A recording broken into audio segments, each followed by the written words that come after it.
अस्सलाम वालेकुम व्यूअर्स। कल यानी 27 नवंबर 2020 को Khyber Pakhtunkhwa public service commission की जानिब से तहसीलदार नैब तहसीलदार की पोस्ट के लिए जो पेपर हो चुका है, उसी हवाले से आज वीडियो नंबर 3 है और इसमें मैं रिमेनिंग जितने एमसीक्यूज मेरे तक पहुंचे हैं वो सॉल्व करके आपके साथ शेयर करने की कोशिश करूंगा। दोस्तों, इससे पहले 2 वीडियोस इसी पेपर की ऑलरेडी अपलोड कर चुका हूं चैनल पर। अगर आपने अभी तक वो वॉच नहीं की तो चैनल विजिट करके वो पहले वाली 2 वीडियोस वॉच कर सकते हैं। उन वीडियोस का लिंक इस वीडियो की डिस्क्रिप्शन में भी मौजूद है। आगे बढ़ने से पहले दोस्तों आपसे एक रिक्वेस्ट है, अगर आप चैनल पर नए हैं तो चैनल को सब्सक्राइब करने के साथ साथ बेल वाले आइकन पर भी क्लिक कर लें और ऑल नोटिफिकेशन के ऑप्शन को इनेबल कर लें ताकि इस तरह के मजीद पास्ट पेपर और यूजफुल वीडियोस आप तक पहुंचती रहे। वीडियो को लाइक और अपने दोस्तों के साथ शेयर भी लाजमी कीजिएगा। विदाउट फर्दर डिले बढ़ते हैं पेपर की जानिब। दोस्तों, ये मॉर्निंग का पेपर है और 27 नवंबर 2020 को सुबह 10 बजे ये लिया गया है।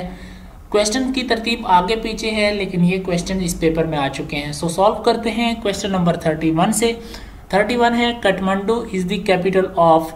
काठमांडू नेपाल का दारुल खिलाफा है, नेपाल का कैपिटल है। और दोस्तों आपको बताता चलूं कि नेपाल में दुनिया की सबसे बुलंद तरीन चोटी जिसका नाम माउंट एवरेस्ट है वो भी मौजूद है और गालबन माउंट एवरेस्ट की जो हाइट है वो 8,848 मीटर है और आप इसकी हाइट को कंफर्म कर लें। नेक्स्ट क्वेश्चन है 32, continent with low population other than Antarctica is.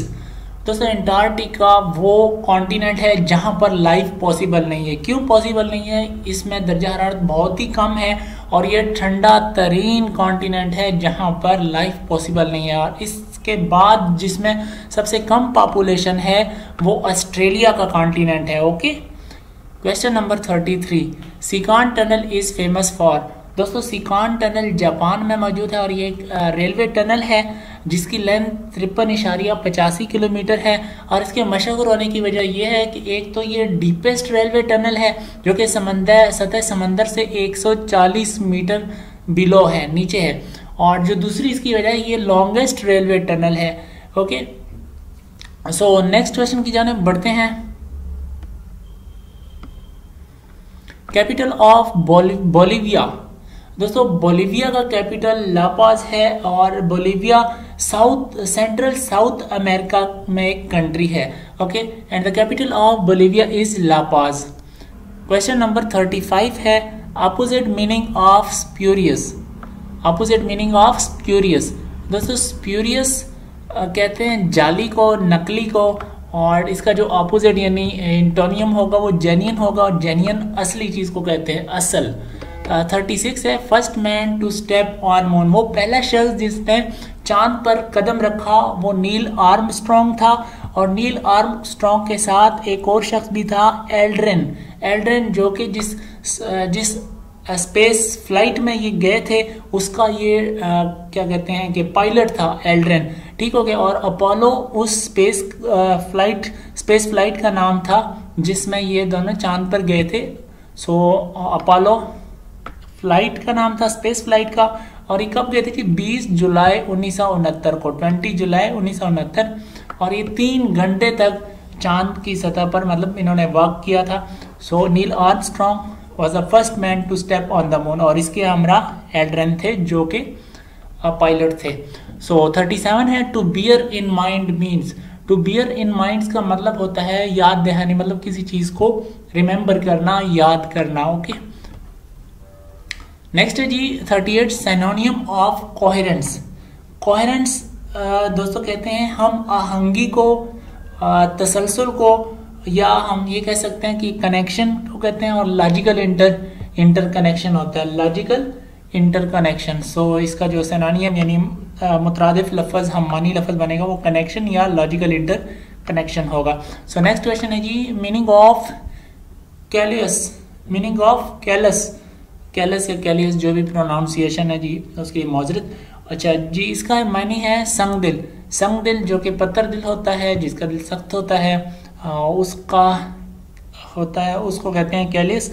और इसका मतलब है इनसेंसिटिव, मतलब वो शख्स जो कि जबर दिल हो, संग दिल हो, इनसेंसिटिव हो।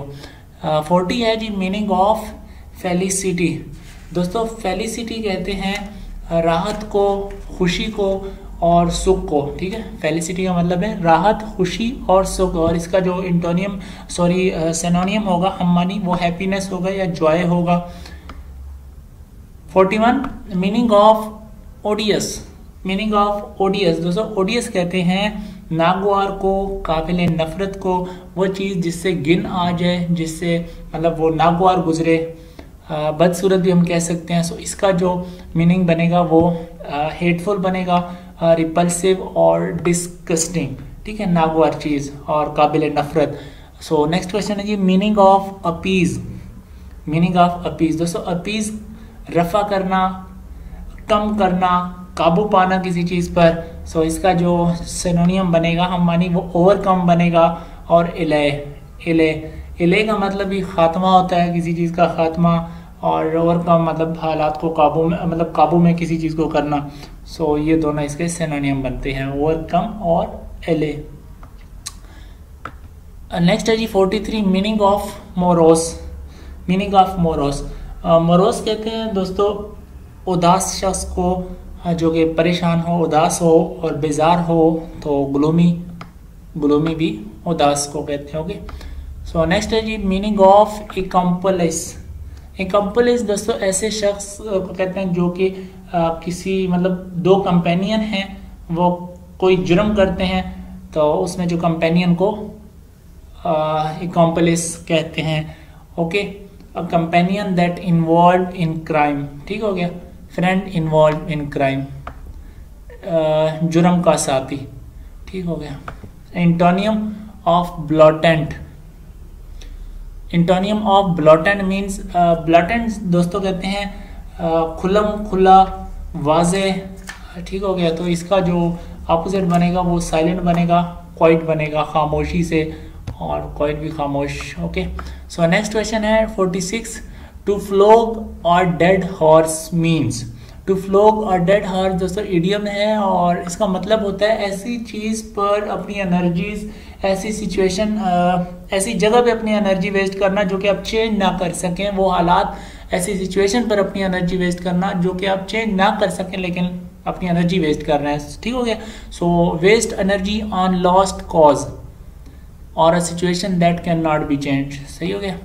सो नेक्स्ट है जी टू टर्न कॉर्नर मीन्स। ये भी एक इडियम है और इसका मतलब है टू टर्न कॉर्नर मतलब किसी मुश्किल हालात से निकलना।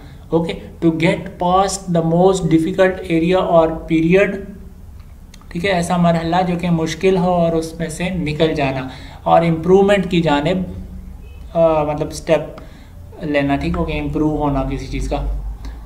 यहाँ पर एक एग्जाम्पल भी है, the company claims it has turn the corner and will be profitable soon. Company का कहना है कि वो जो मुश्किल हालात हैं उनसे निकल आई है और अब वो प्रॉफिट की तरफ, जल्दी प्रॉफिट की तरफ जा रही है। Okay, so to turn corner means most difficult situation से निकल कर इम्प्रूवमेंट की तरफ जाना। A state which pays less tax than the other.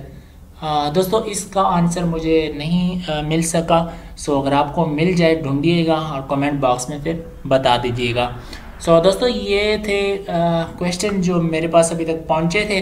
उम्मीद करता हूं कि आपके लिए काफ़ी हेल्पफुल होंगे, और अपकमिंग जो टेस्ट हैं तहसीलदार, नायब तहसीलदार के पंजाब पब्लिक सर्विस कमीशन में जो रिसेंट मतलब अभी आएंगे, तो उनमें भी आपके लिए काफ़ी यूज़फुल साबित हो सकते हैं MCQs। सो इस तरह के मज़ीद पास्ट पेपर देखने के लिए और इम्तिहान की तैयारी करने के लिए आप हमारा चैनल सब्सक्राइब कर लीजिए, और इसके अलावा हमारी वेबसाइट है infostad.com, और उसका भी आप विज़िट कर सकते हैं तैयारी के लिए। और ये जो पेपर हैं ये मैं PDF फॉर्मेट में वहाँ पर भी जल्दी अपलोड कर दूँगा। और इसके अलावा दोस्तों फेसबुक पे हमारा पेज भी है इन्फो उस्ताद, आप उसको भी लाइक कर लें। सो अगेन वीडियो को लाइक और शेयर कर दीजिएगा। अपना बहुत सारा ख्याल रखिएगा। आपसे मिलता हूँ नेक्स्ट किसी वीडियो के साथ, तब तक अल्लाह हाफिज़।